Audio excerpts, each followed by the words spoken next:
one of the things which is going to save us, Dr. Hillary, not to put too fine a point on it, is the vaccination. Yeah. And yesterday we had not great news because the NHS has written to local health organisations warning of a significant reduction in weekly supply of vaccines from the beginning of 29th of March.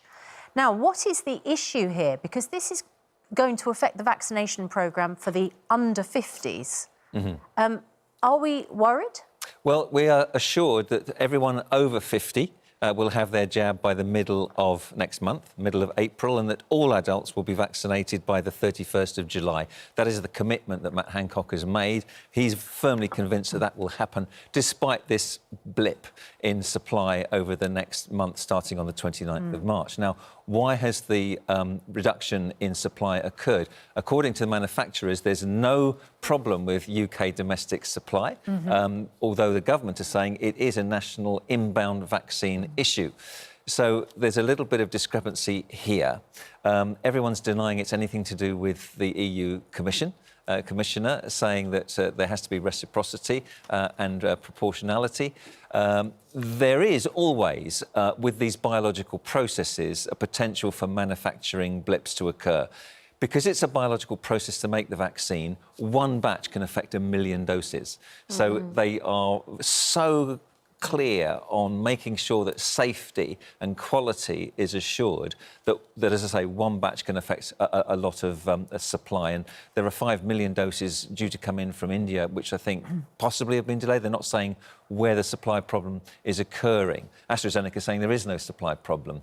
So it's difficult to know for sure. But we had a surge in supply just last week, and now we've got a little bit of a blip coming. So I don't think we need to be too upset about this. If we look at the positive side, 25 million doses have been delivered. Well, it is one of the successes of the past year. And we've given first doses to most of the top 9 priority groups, which is amazing.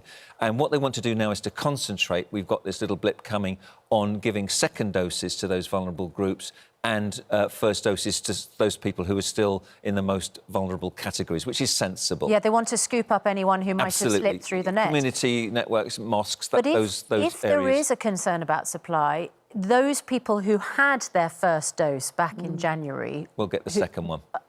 Are we absolutely sure about that? That is what we've been assured, and that's really important, because what we do know is that the longer you delay the second dose, but beyond 12 weeks, you get a fall-off in antibody levels. So you want to give that second dose, and you want to encourage people to have that second dose at the time it is offered to them and scheduled. I mean, one of the warnings of delay as well, isn't it, Hillary, is that, you know, people that are unimmunised, that don't get their vaccine as early as they would have hoped, will become more at risk and have to take more caution. And you mentioned people getting casual.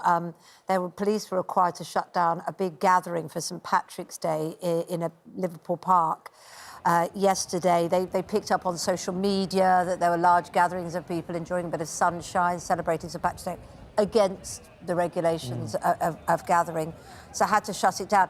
You know, I think one of the positives of the vaccine is it's given us all hope that we can emerge, but it's just that reminder, isn't it, that we're not there yet. You know, I understand people want to celebrate things and people want to demonstrate when they feel strongly about things, but, you know, you can't forget that we're in a global pandemic, which has killed 2.5 million people globally already. Brazil, it's raging out of control in Brazil. We've got ITU units full in Paris. We've got Italy, parts of Italy in lockdown again. And to ignore this pandemic is just foolhardy. It really is. And, you know, so much good work has been done that we need to hold firm. I think the danger was, and I'm sure the government was aware of this, was that as soon as you allow a map out of lockdown and you announce the details of it, and March the 8th, children go back to school, sixth formers go back to school, and then you know that the stay-at-home rule is going to be lifted in the next couple of weeks, and you know that on April the 12th we'll be able to have dinner outside again. I think there probably are a number of people who think, of course, well, it's about to be over. Yes, the government always said... So what's the difference if I go out into the park today? The government always said, look, we're going to act on data and not dates, but they gave dates. And the trouble is, when people think, well, it's going to be safe in a month, it's got to be a bit safe now. Yeah. And that's the problem. In the same way as when they shut down, People went crazy the night before as though there was no danger the night before the lockdown. It's the same idea, isn't it? That once you see a date, you think, oh, it's probably fine now, you know. And this hiccup with vaccine supply could threaten the easing of lockdown. If it delays things, it could delay the under 40s getting their jabs on time to meet the criteria for the schedule. It means that people's holidays could be delayed. It means that weddings could be delayed. So that is the consequence. The government set 4 conditions for the route out of lockdown to proceed according to the dates, and the number 1 condition was that the vaccine programme continued apace. Absolutely, So... and we mustn't forget that, you know, there was still 140 deaths yesterday. There were 900, nearly 1,000 people on ventilation to help them breathe. Almost 6,000 infections. Nearly 8,000 people in hospital. We mustn't forget these figures. I know we talked about stats being, you know, we're focused on stats, but these are all human beings and the families involved. So we just need to be patient for a bit longer. We can do it. We got through wars before, which lasted, you know, more than 4 years. We can do it. I always thought the pandemic would be around 2 years, and I think you know, we're sort of 1 1/3. And Hilary, in terms of this blip, I'm 47 next month. I'm sort of at the wrong side of that, aren't I? If I was 50, I would have probably had the jab by now, but I will probably have to wait another month. It may be another 4 weeks, but you never know. The supply we're told the supply is there. So I think perhaps this is precautionary. I don't think there's a problem with safety at all. We talked about safety all week, and that's not an issue at all. And I suspect that today we're going to hear from the European countries that they have done a U-turn on their precautionary measures with the AstraZeneca vaccine in terms of blood clots. I think we'll see that U-turned. But no, it's not a safety issue. It's obviously a temporary supply issue. But I think we'll see things actually improve rather than get worse on that.